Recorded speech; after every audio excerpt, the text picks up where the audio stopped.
नेहा जायसवाल जी, वाराणसी से। राधा वल्लभ श्री हरिवंश महाराज जी, आपके चरणों में कोटि कोटि प्रणाम। भगवान भगवान की बलवती माया बड़े बड़े ज्ञानी और सिद्ध जनों को भी प्रभावित कर देती है, तो हम जैसे संसारिक माया में फंसे हुए जीव कभी कैसे पैदल चलने वाले की टोल में चुंगी लगती है क्या?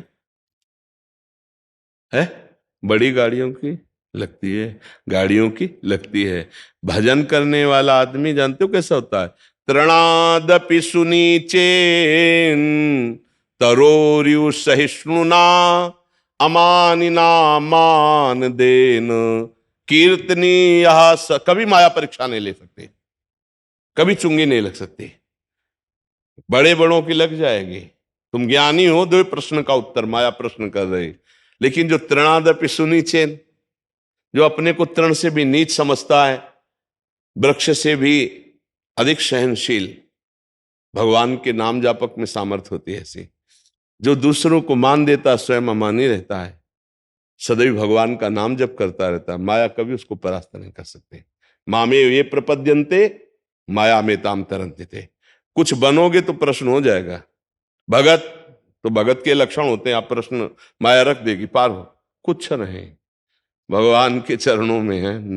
बड़े नीच हैं हम, बड़े अधम। देखो भक्तों की भाषा देखो, जैसे हनुमान जी के असमय अधम सखा सुन, विभीषण जी से कह रहे असमय अधम सखा सुन। सबरी जी कह रहे अधम ते अधम अधम हित महाप्रभु कह को हम तो छा परम अधमा प्राण होगर कर्मा कुछ न बनो। बोले हम संत तो परीक्षा माया करेगी। संत के लक्षण होते, आप इनमें पास होइए फेल हो जाओगे, भक्त फेल हो जाओगे। तृणादपि सुनीचेन, चैतन्य महाप्रभु कहते हैं तृण से भी नीच अपने को जो समझता है तो वो पार हो जाता है। जैसे आप कहते हैं ना कि फिर हम लोग किस गणना में है, किसी गणना में नहीं, इसीलिए तो पार हो जाओगे। जो कोई उपाधि, कोई पद, कोई योग्यता, फिर प्रश्न आ जाएगा। कोई उपाधि, कोई पद, कोई योग्यता नहीं तो कोई प्रश्न नहीं होगा, सीधे प्रभु के समीप पहुंच जाओगे। ऐसे भगवान ले चलते हैं अपने भक्त को। जैसे छोटा बच्चा लड़खड़ा के चलने लगता है तो माँ ऐसे चलाना सिखाती है कि गिरेगा तो मेरी बाहुओं में, तो करो सदा तिनके रखवारी किनके, जो केवल भगवद आश्रित है, कोई अभिमान नहीं, कुछ नहीं, कोई पद नहीं, कोई प्रतिष्ठा नहीं, बहुत छोटा बन करके निकल जाओ माया से। दो ही माया से निकलते हैं, एक बहुत बड़ा, इतने बड़े बन जाओ कि सबको समेट लो अपने में। अहम ब्रह्मास्मि ज्ञान, वही ब्रह्म स्वरूप में तन्मय हो गया, कोई नहीं बचा। साफ चराचर जगत ब्रह्म में, सर्वम खलमिदम ब्रह्म, और वो ब्रह्म मेरा स्वरूप, मेरी आत्मा, सब आत्मस्वरूप, खत्म। इतने बड़े बन जाओ, और या इतने छोटे बन जाओ, तृण से भी अपने को लीच समझ लो। ये भक्त होता है, वो ज्ञानी होता है। अब बीच वाले नहीं, इतने बड़े बनो कि कोई तुम्हारे अलावा रह ही ना जाए, तो बड़ा कठिन होता है। ज्ञान के पंथ कृपाण के धारा, परत खगेश लगे नहीं बारा। गिरने में देर नहीं लगती है, इसमें नहीं। इसमें भगवान का भरोसा, अपने को नीच समझना, तो चुपचाप सर झुका के निकल जाओ, यहाँ कोई प्रश्न नहीं करेगा माया का। बड़ों में प्रश्न होता है, जो ना पूरे बड़े बने और ना पूरे नीचे बने हैं, ये जो बीच में चल रहे हैं ना, इसी में सब प्रश्न होता है। जहां कहीं अहम आया, माया प्रश्न खड़ा कर देगी। जब गरुण जी व्याकुल हैं तो भगवान शिव उमा जी से कहते कि मेरे पास भी आए थे, लेकिन हमने गौर से देखा कि गरुण जैसे महाज्ञानी को ये कैसे संशय हो सकता है। तब देखा कि कीन हो इसका बहु अभिमाना सो खोवंचा कृपा निधाना, का अभिमान किया, हमें लगता है इसीलिए माया ने भ्रम पैदा कर दिया। जाओ, कैसे अभिमान दूर होगा? पक्षियों के राजा हो, जाओ काकभूषुंड जी के पास और वहां बैठो जमीन में नीचे, तो तुम्हारा अभिमान दूर हो जाएगा। भगवत कथा सुनो। नहीं, गरुण महाज्ञानी गुण राशि स्वयं भगवान के वाहन, उनको संशय कैसे? कहीं भी जहां अभिमान आ गया वहीं प्रश्न खड़ा हो जाएगा। अभिमान रहित दैन्य भाव, तो माया नाम की कोई वस्तु ही नहीं है जो आपको परास्त कर सके। मां माने नहीं या माने जो, जो है ही नहीं, वो परास्त क्या करेगी? रस्सी में सांप दिखाई दे रहा था, फन काढ़े, लेकिन जब नजदीक गए तो रस्सी ना, वो कभी सांप था ना है न रहेगा। ऐसे ही मत्ता परतरम नान्यत किंचित अस्ति धनंजय, भगवान कह रहे हैं धनंजय अर्जुन, मेरे सिवा कुछ नहीं है। ये जो भगवान में माया भास रही है, ये अज्ञान के कारण। केवल भगवान ही भगवान। जैसे रस्सी में न सांप था न है, पर दूर से ऐसा लग रहा है फन काढ़े बैठा हुआ है। अब या तो इतनी लंबी टार्च हो आपके पास कि सीधे आपको रस्सी दिखाई दे, वो है ज्ञान। या पहुंचा हुआ कोई पुरुष हो, उस पर विश्वास कर लो कि देख भैया मैं नजदीक खड़ा हूं, काट नहीं रहा, ये रस्सी है, वो है गुरुदेव।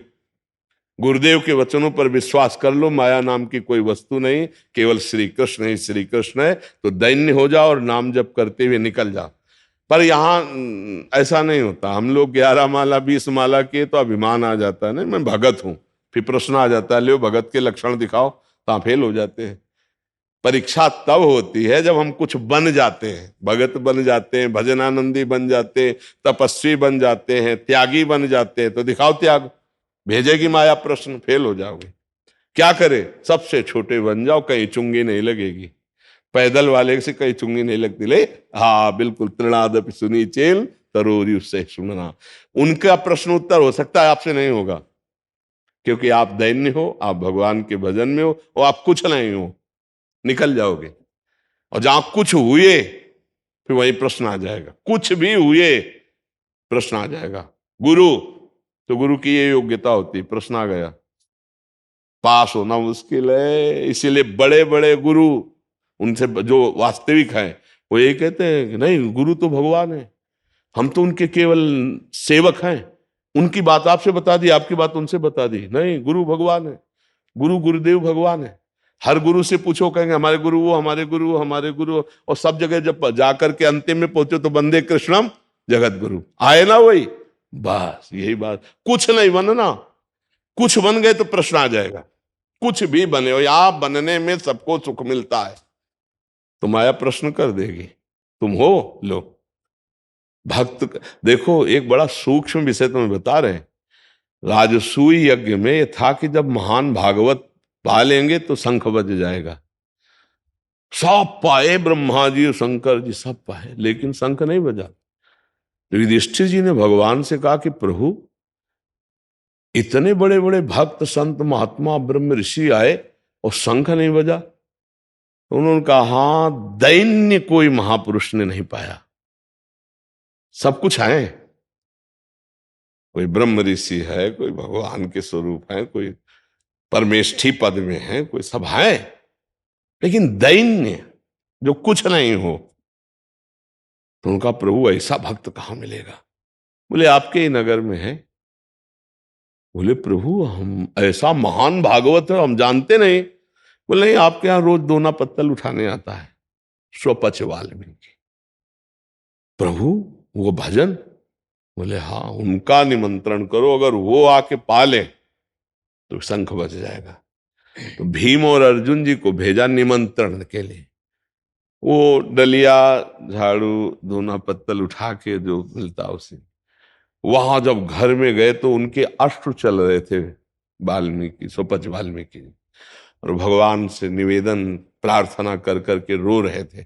भगवान की छवि विराजमान घर में, वो भागवतिक परमाणु। जाके प्रणाम किया भीम अर्जुन ने, तो कांप गए। अरे मालिक, हम तो आपके नौकर हैं, ऐसा कैसे? तो उनका नहीं, आपको हम निमंत्रण करने आए हैं, राजसूय यज्ञ की पूर्णता के लिए भगवान ने आपको चुना है। तो बस ऐसे दृष्टि गई और कहा नहीं जीने दोगे आप एकांत में? भगवान से नाराज हुए कि नहीं जीने दोगे। अब आप राजा हैं, ये प्रणाम करेंगे, निमंत्रण देंगे, जाएंगे, सब लोग क्या समझेंगे कि कितना महान भागवत है, सब आके यहाँ हमारा एकांत भंग। पर अब जैसी आप इष्ट हो, जैसी आपकी रुचि। तो कहा कि निमंत्रण, तुमका मालिक रोज जूठन पाते हैं आपकी, उसी से पेट भर। बोले अब नहीं, भगवान ने बता दिया है, अब कल हम आपको लेने आएंगे और आप चलेंगे हमारे यहाँ। बोले जो आज्ञा प्रभु की, जो इच्छा। सादर उनको लाया गया और रात भर पकवान द्रौपदी जी ने बनाए। उनको बैठाला गया तो बाहर बैठे रहे थे दरवाजे, नहीं अंदर उनको आसन दे के, पैर धो के, उनको ऐसे। सब लोग आश्चर्यचकित थे राजसूय यज्ञ में जो आए थे कि ऐसा। और जब उनके आगे भोजन परोसा गया तो विविध पदार्थ, तो उन्होंने सब एक ही मिला दिया, खीर सब्जी ऐसे। तो द्रौपदी जी के मन में आया कि आखिरकार अगर कोई राजा महाराजा होते तो अलग अलग स्वाद लेते, पूरी रात रसोई बनाई और सब एक ही मिला दिया। शंख नहीं बजा। युधिष्ठिर जी ने कहा प्रभु ये भी पालिए, शंख नहीं बजा।